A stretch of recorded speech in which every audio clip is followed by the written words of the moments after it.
name is Konrad Styner. I'm a doctor of medicine. Tonight's story has the title, Break Through the Bars.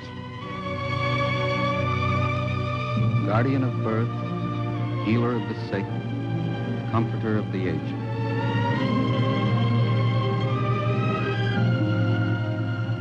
To the profession of medicine, to the men and women who labor in its cause, this story is dedicated.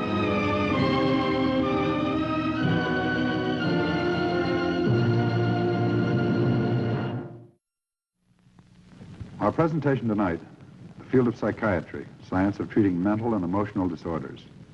The object in point, small metal electrode.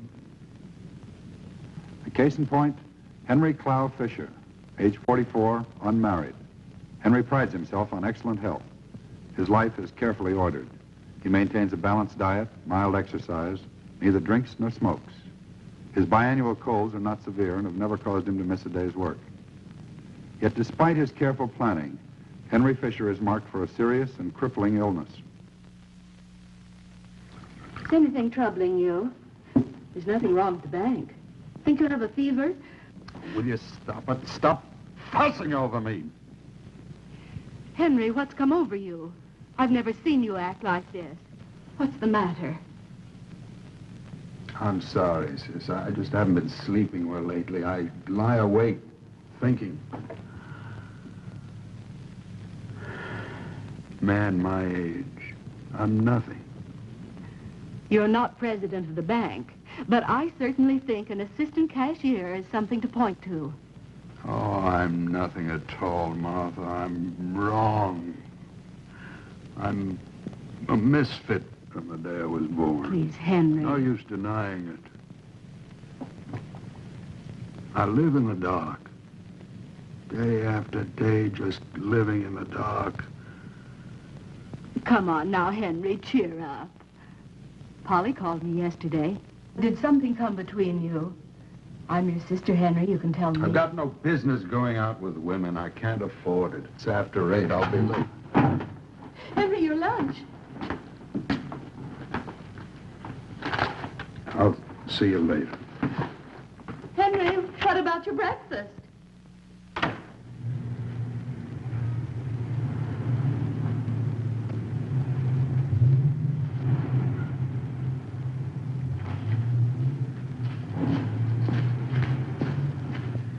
Good morning, Mr. Lombardo. Sam?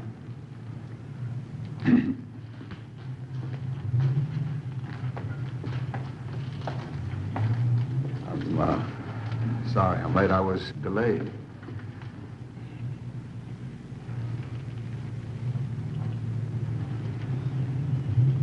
We figured you cleaned out the bank, Henry. Thought sure you were headed for South America by now.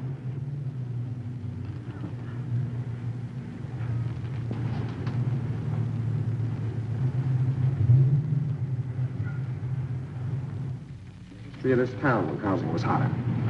Gotta look ahead to get someplace in life. This is where the future's gonna be. You can take it from me.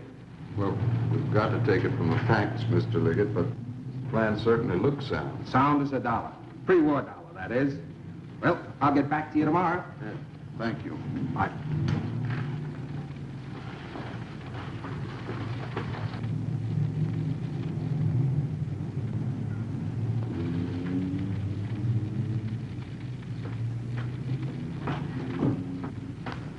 Well, what is it today, Henry? Deviled egg or tuna fish? I haven't looked yet. Say, want to come along with me? Going down to the flesh pots. Flesh pots? You know, down the street. The Blue Moon. Good-looking girls. Nice bar. You know how Mr. Lombardo feels about drinking on lunch hour. That's why chlorophyll was born. I've better things to do with my money than to throw it around in bars. Henry, my boy, trouble with you is you eat too many dry sandwiches.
We'll hold up action until we hear from you.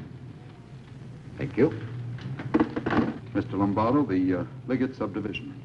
Of course, it hasn't been surveyed yet, but I know the land. I know every inch of it. I have great insight in such matters. It's my own feeling we ought to grant the loan. Fisher, your own feeling doesn't replace the system of this bank. Well, we've got to look to the future. You have to have vision. You have to know where to find the future. Minute wasted is a minute lost. I don't need a lecture on time, Fisher. Well, I think we ought to grant the loan. It's an excellent risk.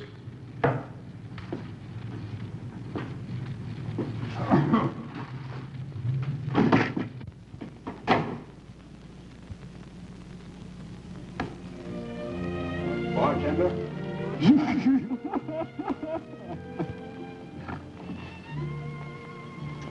Sam, how are you? Well, what do you know? Henry finally discovers the cocktail hour. You finally broke loose from your cage, huh, boy? Not at all. All work and no play, you know. How do you do, miss? I've seen you around the bank. My name is Henry Fisher. Excuse me.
Lombardo?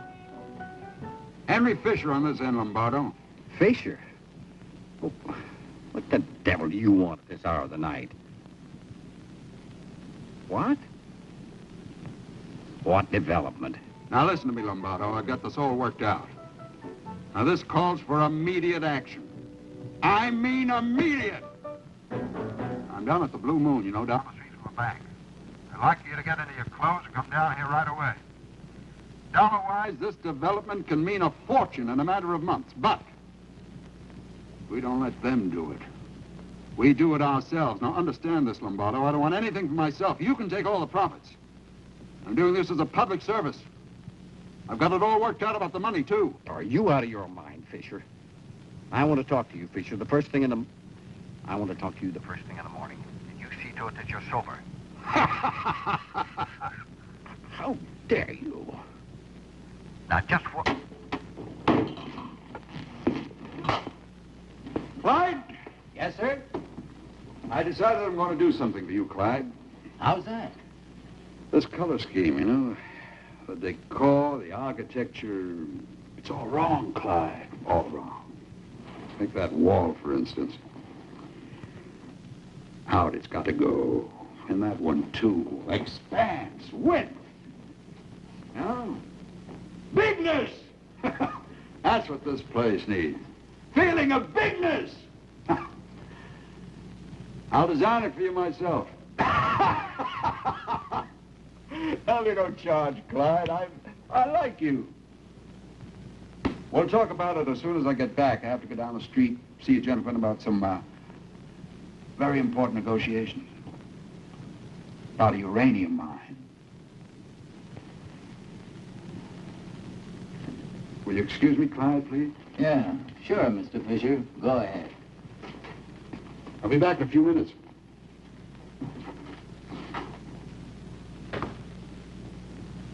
Your touch like the thrill of mist on a hill of a rainbow that... Pardon me. Have you seen Henry Fisher? Fisher? You his wife? Sister. It's down there. Oh, my darling, you're second to none. Glad you showed up. I was going to call the cops. I've been trying to close up here, and he won't go home. Started off buying drinks for all the customers. That's fine. But then he started bothering them, arguing. Then he got to telling me how to mix my drinks. He's been running in and out of here all night. First, he had to go see a man about a uranium mine. Then he had to go down to the city hall to talk to the mayor. Henry isn't used to drinking. He ain't been drinking, lady. Only 2 plain glasses of ginger ale all night. That's all he's had. Henry, Martha, how are you? Mr. Lombardo called me Henry. Ah, I presume he wants to apologize. Well, we'll just keep him dangling a little while, teach him a lesson. Come on, Martha, let's dance. Oh, Henry, I think we better go home. Well, I don't want to reserve this space every night. I'll send you a check. Okay, only I think I'd rather have cash. Why, I'll buy this place. I'll have you first. Please, Henry, we're leaving right away. Don't argue with him, Martha. Pay him anything he asks. Listen. Of a meadow that glitters Beautiful like song. gold. You know who wrote it? Neither do I. But I sent him a check through the record company. I believe in fostering creative talent. Henry, You're just like the That's very intriguing. I think I'll buy it.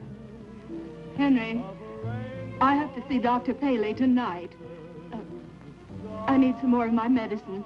Could we drop by the hospital, Henry? Hospital. Comfort the sick. Huh? I'm going to do something for sick people. Something quick for the sick. Would you do me a favor, Henry?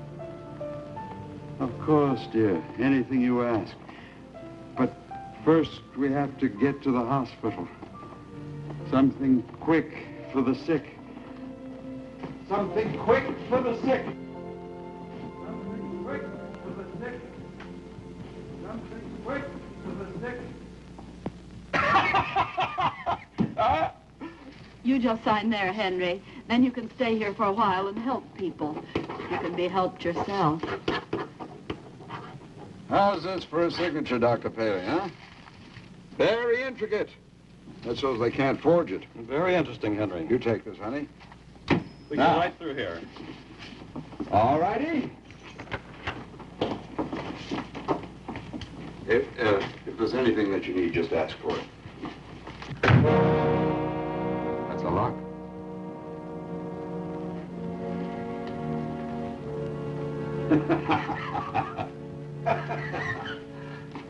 Down at the bank, we've got time locks. See that they put time locks on all these doors. He's in 214. Thank you. This is your room, Henry. Fine, fine.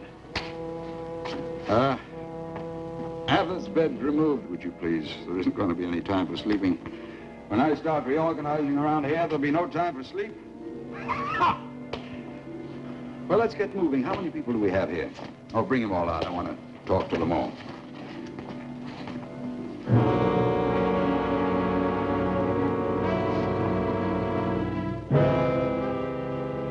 You're trying to keep me here. You can't keep me here. It's for your own good, Henry. You did this. Do what they say, Henry. You betrayed me.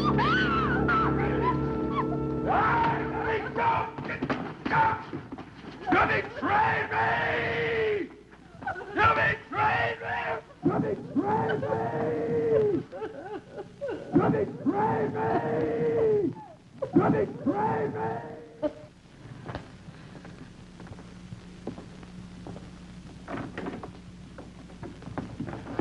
This is Dr. James Barth, Martha. He's a psychiatrist. Dr. Barth wants to ask you a few questions about Henry. If you'll excuse me, please, I have a call to make. I'll look in and see you later, Martha. Won't you sit down, Miss Fisher? I don't know what to say, Doctor.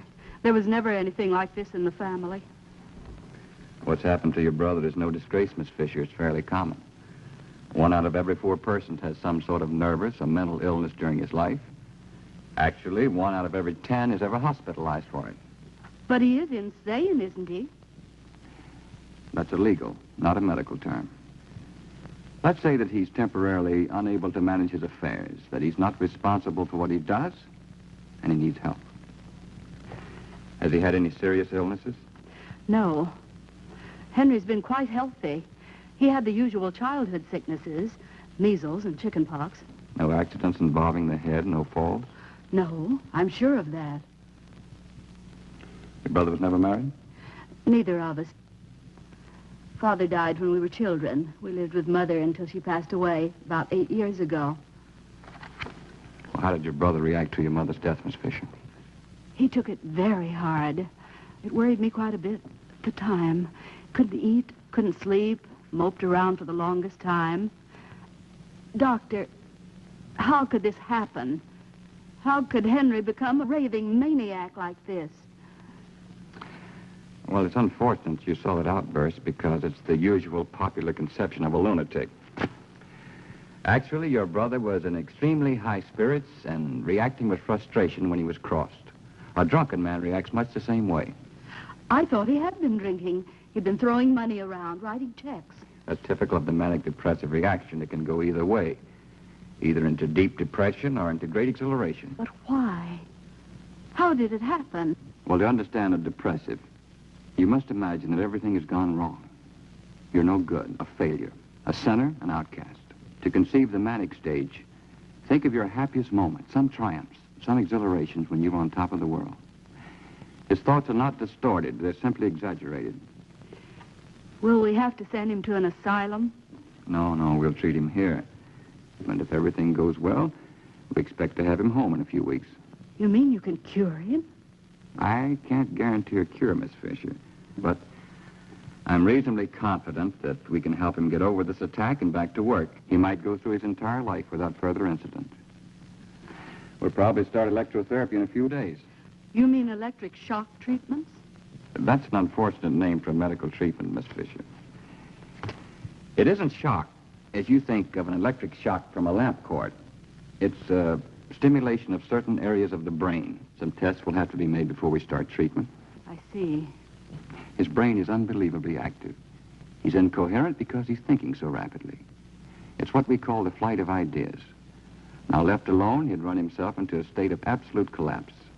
Exhaustion doesn't bring relaxation. It produces further stimulation. So, we have to slow him down. For this purpose, we use hydrotherapy. The constantly circulating lukewarm water helps to relieve tension. We also use mild sedation to help him get the sleep his excitement will not allow. Before starting any treatment, we do a complete physical and neurological examination and all the indicated laboratory tests to rule out organic disease or injury. After that, with written permission, of course, we begin electroconvulsive therapy. I can take all the electricity you can give me. Don't spare me now. This isn't an ordinary test, you know. Some of the rest of them might have trouble. Although they need help, I can't blame them. I'll help them. I'll get around to it. Yes. As far as that goes, banks are full of happy people. I'll help them. They can't take it, so the rest of them, I'm afraid I'm going to have to help them. I'm going to have to help. The injection of a mild anesthetic. is simply to relax the patient and prevent apprehension. There is no discomfort connected with the treatment.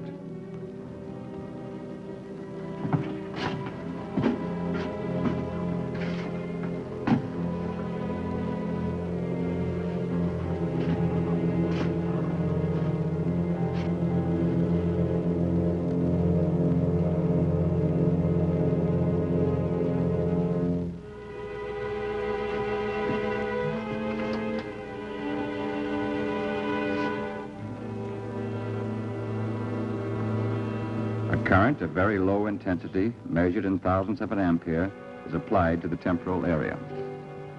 Ready to treat. We produce a controlled convulsion.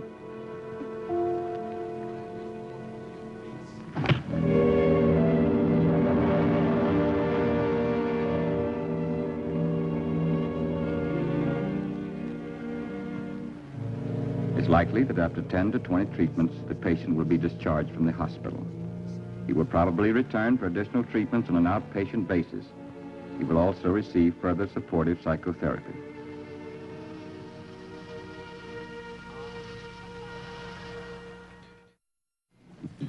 Doctor, you really think I'm well enough to try to go back to work?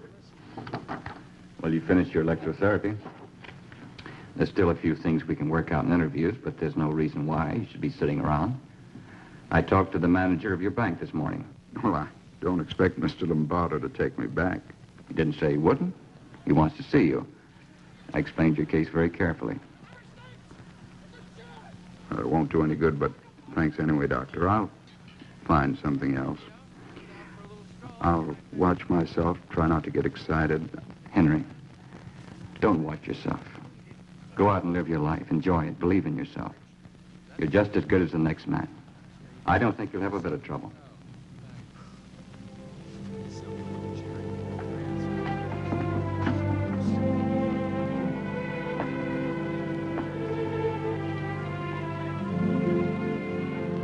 That's a very wonderful idea. Never occurred to me. Will you keep thinking about it? I will. I'll see you next week for your regular appointment. Thank you. Your old desk's still here. Come in.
Man's recent past, torture to drive out the demons, was a common treatment for mental illness. Today, countless thousands who a few short years ago would have been hopelessly institutionalized are returned to life as happy, productive members of society. There is still much to be learned, but each day brings new knowledge to the psychiatrist, and each bit of knowledge is a torch dispelling darkness from the human mind.